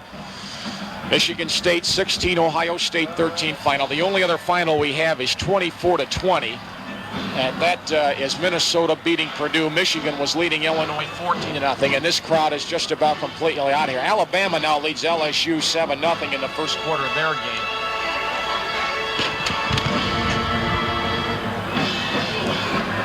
And And so we are hanging on here trying to get that clarification from Wayne Duke. Okay, I guess we have now decided we are going to leave you here. We are going to go off the air here and go back to Bob Page in the studio. So that's the final score here this afternoon. Michigan State beating Ohio State 16-13. That's the final score. And Bob Page is standing by with scores and highlights. So our engineer this afternoon has been Jim Jackenchuk. And for Jim Hornberger, this is Tim Stout now saying to stay with us next Saturday. Join us for Michigan State football. This has been another exciting Saturday with the Spartans, and you've been on hand for all the play-by-play action. Brought to you by Capital Savings and Loan. Earn the kind of interest you need these days. Start a Capital 7.5% savings certificate. And buy Oldsmobile. See your Greater Lansing Oldsmobile dealer. For $75, it's a good feeling to have an Olds around you. Join us again next Saturday when Michigan State goes up against the Indiana Hoosiers. Well, that's the voice of Jack Robbins, who was the great Jack Robbins. Iconic voice here for years and years and years. There will never be another game finish like that ever. You have instant replay with all the videos and everything else. You will never have an issue like that ever again. That, and check out the video on YouTube. If you search for it, 1974 Michigan State, Ohio State football, you'll find the great video because it was nationally televised on ABC. And the video's fantastic. I mean, there are 3 games in my history at Spartan Stadium that the rank above the others, just most memorable. The 10-10 tie in 66 clearly is 1. This one would be 2. And then number 3 would be the 2001 Michigan game, the Spartan Bob last second. I like to call it the Spartan Bob game. I like to call it the Spartan Bob game, the last second, 26-24, Michigan State won. Well, Tim, before we take our break and hopefully be joined by 2006 Heisman Trophy winner Troy Smith and former college and NFL quarterback Jordan Palmer, it's time to get to defensive keys for today's game. It's brought to you by Joe Gazelle, Gazelle Wealth Management. Gazelle takes a long-term view using prudent risk management. Call Joe Gazelle today. Well, it's tough to come up with defensive keys because so far, and I thought this last year as well, even when Michigan State went 11-2, good quarterbacks give Michigan State a very difficult time, and clearly that has been the case in these 3 consecutive losses. Michael Penix at Washington, Tanner Morgan, the veteran who went 23 of 26 for Minnesota in the win here a couple of weeks ago, and then last week, of course, Talia Tagovailoa. He went up and down the field much of the day, even though the score was only 27-13. Well, now you got C.J. Stroud, and he's considered a Heisman Trophy candidate. So how are you going to contain him?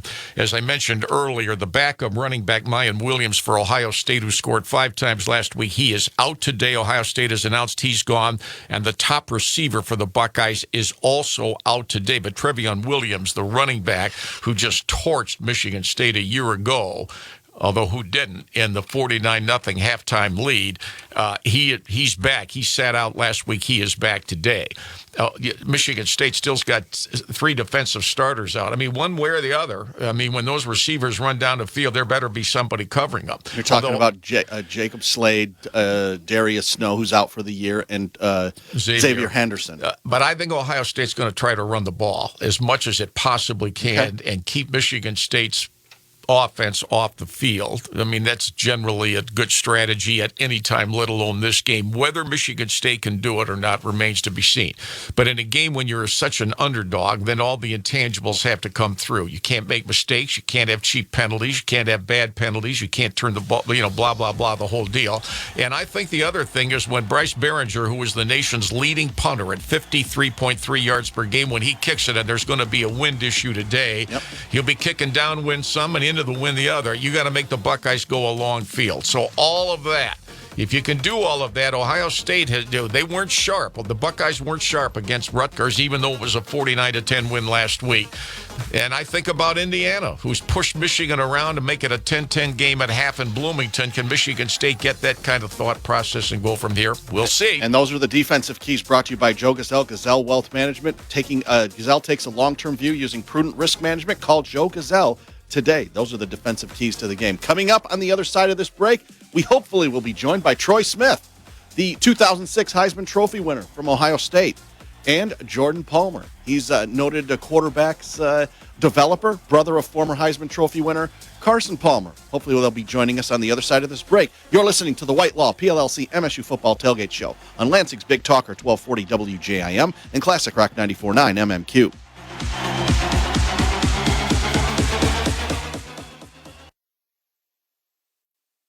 1240 WJIM Traffic Center. Driven by Shaheen Chevrolet and Cadillac. Relax and enjoy the Shaheen difference. Yeah, here is your game day game day travel and weather update. Traffic, the mainline congestion on 127 northbound, that has cleaned up a bit. Traffic's still a little bit slower than normal, so be aware of that. If you're trying to come in from the west side, 496 remains closed between Martin Luther King Boulevard and Pennsylvania Avenue. That's going to be the case for another month. And if you're coming in from the east side, Grand River Avenue between Mohawk Road and Cornell Road, right near Meridian Mall, there's a single lane closure until the end of the month, and just west of there, Grand River Nokomis is completely closed due to construction in that area. Right now, 51 degrees, mostly cloudy, although the sun's trying to peek through. It is going to be mostly sunny once we get to game time. The wind, 15 to 20 miles an hour, gusting a little bit higher than that. It'll get up into the mid-50s. Your game day travel update brought to you by Shaheen Chevrolet and Cadillac. Relax and enjoy the Shaheen difference.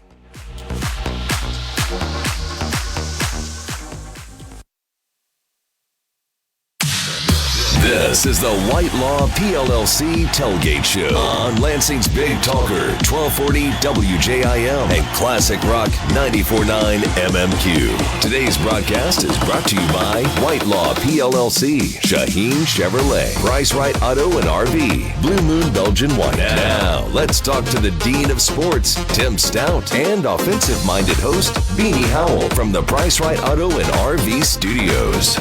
Beanie will be joining us next week from over on campus for homecoming, Michigan State against Wisconsin. I'm Brock Palmbush. He is Tim Stout, and joining us is Kellen Buddy, also from both from Channel 10.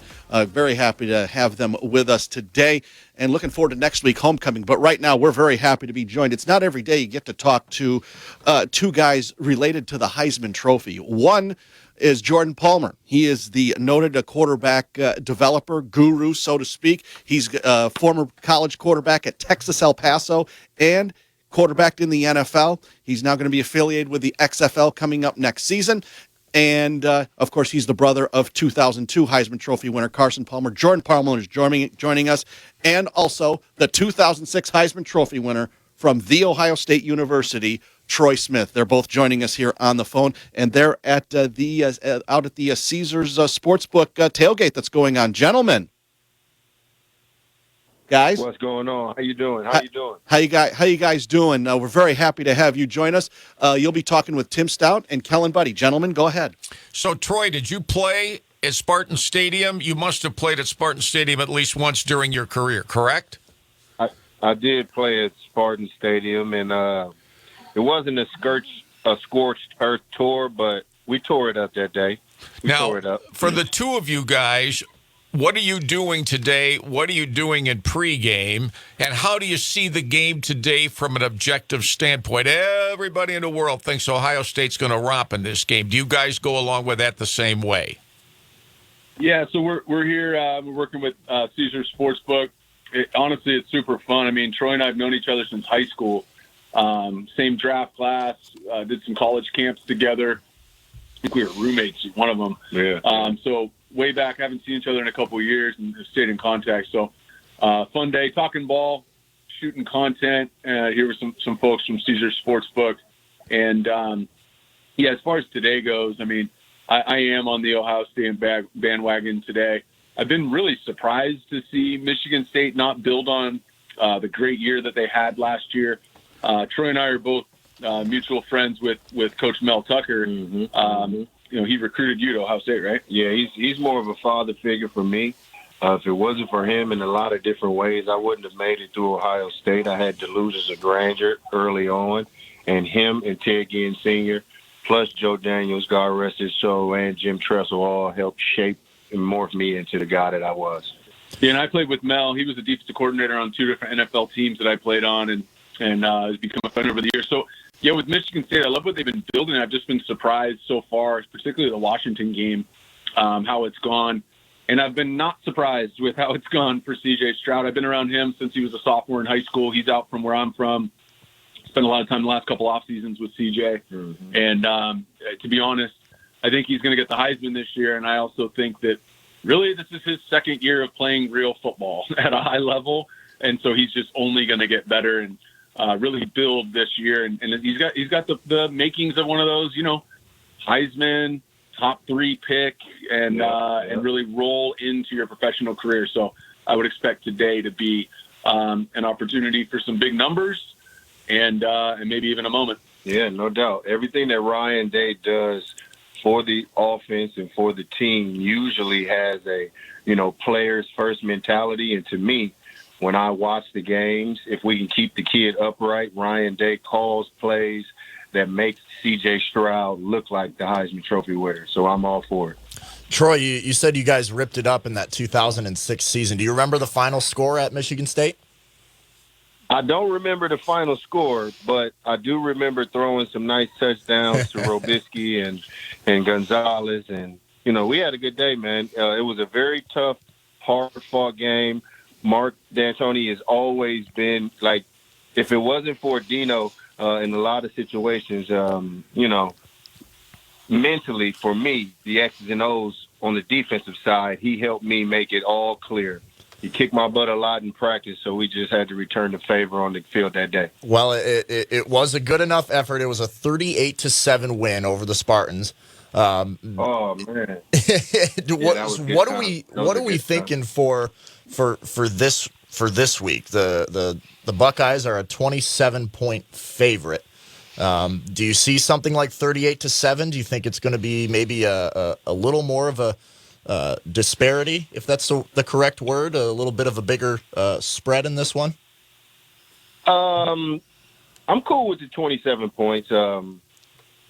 At times the betting world for me doesn't go always as scripted, so I like to keep my mouth shut. But I do feel a 40-piece coming on today. I felt it last week versus Wisconsin, and we went out and took care of business, and I think we'll be okay. Yeah, for me, when you have those big spreads, we're here on behalf of Caesar Sportsbook, so let's talk about it. When you have those big spreads, I look at it and go, does Michigan State or the Dog, do they have that firepower to get some cheap touchdowns late? And honestly, I haven't seen them have the firepower in the first 2 quarters, so I'm not confident in their ability to get hot in the fourth.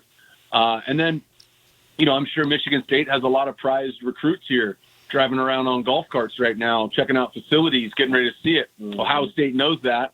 And so if you have anybody here who's been offered by Michigan State and Ohio State, I think Ohio State, one, with the backup quarterback, Kyle McCord, is a guy who can go in and still rip it. But I think if you're Ohio State, you have an opportunity to show those recruits that there is a massive gap between these two programs.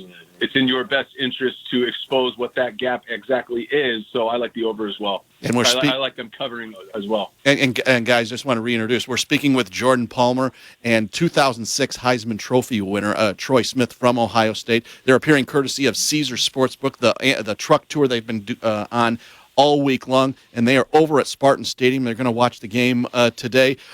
Jordan, we talked about when we introduced you, you played at Texas El Paso, you played in the NFL, most notably with Cincinnati, but now you're into quarterback development, and now you're involved with the XFL, which is resuming next year. Tell us a little bit more about that.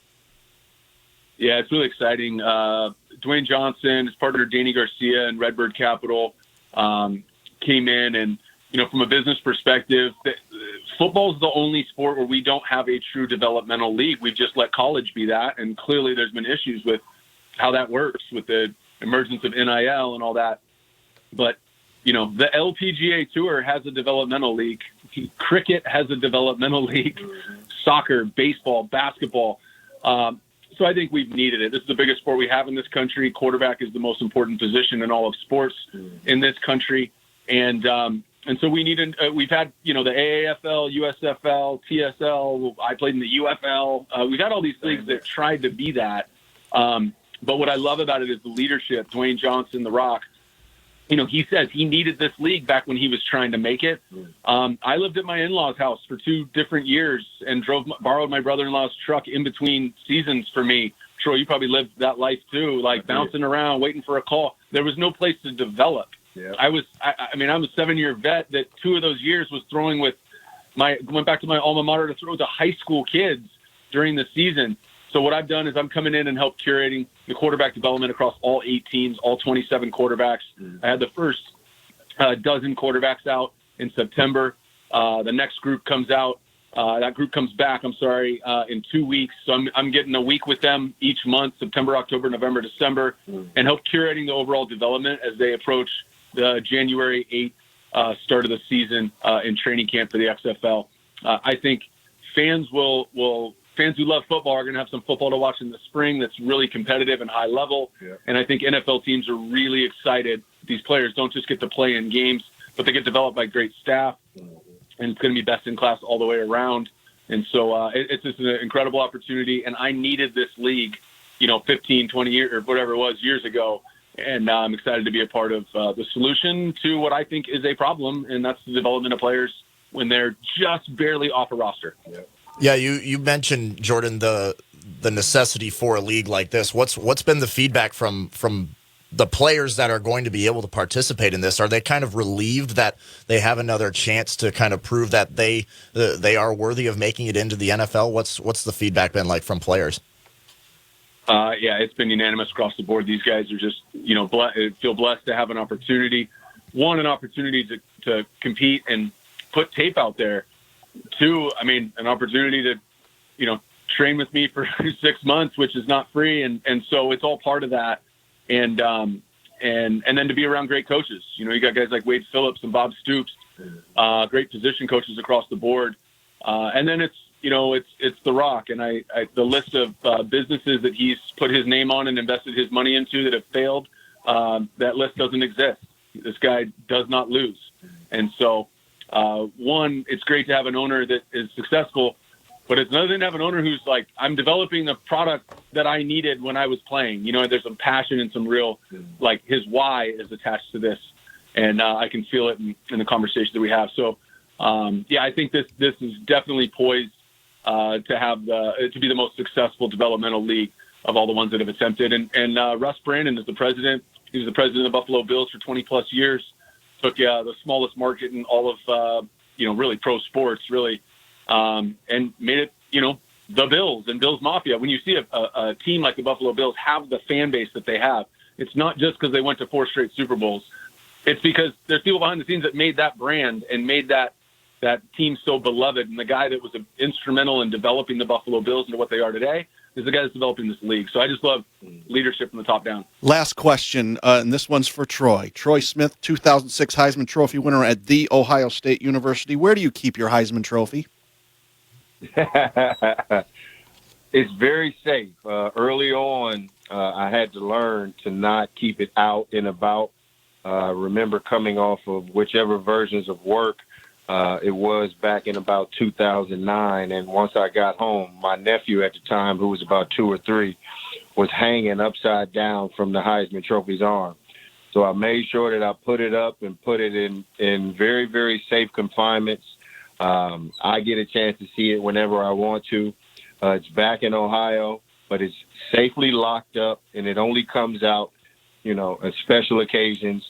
And if you really want to see the Heisman Trophy, just give me a call, and I'll come give you a 5. You know what I mean? I knew that trophy was sturdy, but I just didn't know it would be able to literally hold somebody up.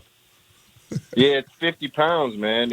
It's made out of cast iron and some other incredibly hard metals, and it's worth it. It's everything that people dream of.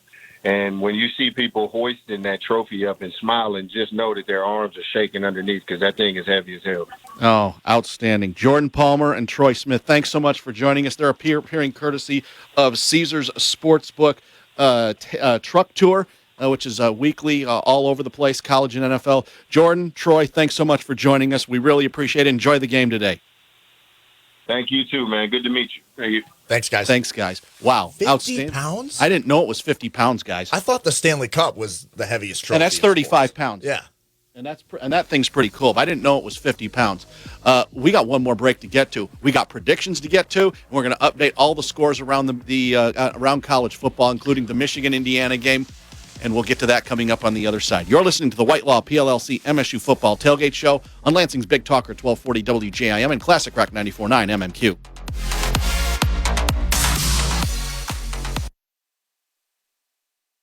WJIM Traffic Center. Driven by Shaheen Chevrolet and Cadillac. Relax and enjoy the Shaheen difference. Taking a look at your traffic and weather one final time. Well, it's still a little bit slower than normal out there on 96 coming in from the west between Williamston and Okemos Road. It's also a little bit slower than normal, although not as bad as it was earlier. 127 going northbound between 96 and 496. Remind you about the construction, the closure on 496 between MLK and Pennsylvania Avenue. If you're coming in from the east side on Grand River, you got single lane closures. Grand River between Mohawk Road and Cornell Road. That'll be until the end of the month. And just west of there, Grand River and Okemos Road, that is closed. Take the posted detour in the area. Right now, it is overcast and the wind is picking up. It's 52 degrees, although it's supposed to clear out and maybe be partly sunny. The high temperature will be 56 degrees. Wind may be a factor in today's game. Your game day travel update brought to you by Shaheen Chevrolet and Cadillac. Relax and relax. Let's try that again. Relax and enjoy the Shaheen difference. I need to relax. This is the White Law PLLC Tailgate Show on Lansing's Big Talker, 1240 WJIM and Classic Rock 94.9 MMQ. Today's broadcast is brought to you by White Law PLLC, Shaheen Chevrolet, Price Right Auto and RV, Blue Moon Belgian White. Now, let's talk to the Dean of Sports, Tim Stout, and offensive-minded host, Beanie Howell from the Price Right Auto and RV Studios. Today, it's Brock Palmbush, Tim Stout, and Kellen Buddy. We just got a couple of minutes left. Michigan State, Ohio State. Quickly before predictions, Michigan, Indiana update. Currently 10-10 right now. Michigan is on the Indiana 30. They are driving. They're looking pretty good. Okay. Early in the third quarter, they've come out of halftime. About halfway through the third. Midway through the third quarter already. Just under 8 left. All right, guys, we just got a couple of minutes left here before we join network coverage of Michigan State, Ohio State, coming up in just over 4 minutes' time. Picks for today's game. Kellen, you go first. I've got Ohio State winning 49-10. 49-10. I have Ohio State winning 42-10. But Tim, you said yesterday Michigan State was 5 words. They can't be that bad. By the way, Michigan scored on a 30-yard touchdown pass. So Cornelius 16 Johnson. So it's 16-10 Michigan. All right. Extra point coming. Yep. So you say Michigan State, they can't be that bad. I've said all week 37-17. And I think and I haven't gotten off that because I watch, to me, Michigan State's like Indiana today, playing like crazy at home as a huge underdog against Michigan's ranked 4th, Ohio State's ranked 3rd, and Indiana's played them toe-to-toe. Now, they've gone behind, but when you're a 23.5-point underdog, they're still right in the game. Frankly, Indiana is. In Michigan State's case, I think they're going to play as hard as they can. I think the crowd will be supportive, as you might expect in a big game. Ohio State's on the road the first time. I thought that Ohio State's missing 2 key guys on offense, skilled position players. Although they get Travion Henderson, they're great running back. They get him back, and that's a factor, assuming that he's at 100%. Yep. I wouldn't be surprised if this is a game, at least for a half. I've said all week 37-17, but if you're going to ask me if I'm going to bet the farm on it, no. Because everybody else thinks I'm way too close on this. Well, you saw what the You Pick 'em show was like yesterday. All the Michigan State homers had Ohio State blowing them out. 2 people picked Michigan State in that one. All right, guys, next week we'll be over on campus for homecoming from the Price Right RV mobile studio. And before we get out of here, got to let you know, yes, we want to mention all our sponsors again. White Law PLLC, Blue Moon Belgian White, sponsoring Mad Dog's Take on the Game. Shaheen Chevrolet and Cadillac, Price Right RV. We're broadcasting from the Price Right RV studios, and we'll be at the mobile studio next week. MSU Healthcare Sports Medicine. And let's do that here. Dowding Industries, Schupan & Sons Recycling Industrial Services, Tom Emmerich and their great staff. Gravity Smokehouse, official tailgate food sponsor for the White Law PLLC MSU Football Tailgate Show. MSU FCU, official credit union of MSU Athletics. Dart Bank Mortgage, Joe Sambear. Ameriprise Financial, Craig Stiles. DBI, they do office. High Caliber Karting and Entertainment. Student Bookstore, SBS, The Nut House, and Gazelle Wealth Management sponsoring defensive keys to the game. Guys, thanks so much. Kellen, thanks so much again for coming on. We really appreciate it. You've helped us out 3 times this season. Happy to be here. Yep. This is fun. It is. This is fun. It's casual, relaxing, and a good time. And it is fun. Tim, we will see you next Saturday. Absolutely. We'll be over on campus, Michigan State, Wisconsin. Same time next week, 12:30 to 2:30, here on 1240 WJIM and Classic Rock 94.9 MMQ. For Tim Stout and for Kellen Buddy, I am Brock Palmbush. We thank you for joining us. You've been listening to the White Law PLLC MSU Football Tailgate Show. We thank you so much for joining us. Brandon will be joining us as well. We're going to have guests next week as well. Michigan State President Samuel Stanley, lots of other guests. Mad Dog's going to be joining us. David the Mad Dog DeMarco is going to be joining us live on scene. Coming up from Alabama. We look forward to that. And Brandon will be back from his trip overseas to Europe, and he'll be back in time for Saturday's game. So, for Tim, for Kellen, I'm Brock. Thank you for listening. Network coverage of Michigan State and Ohio State is coming up right now.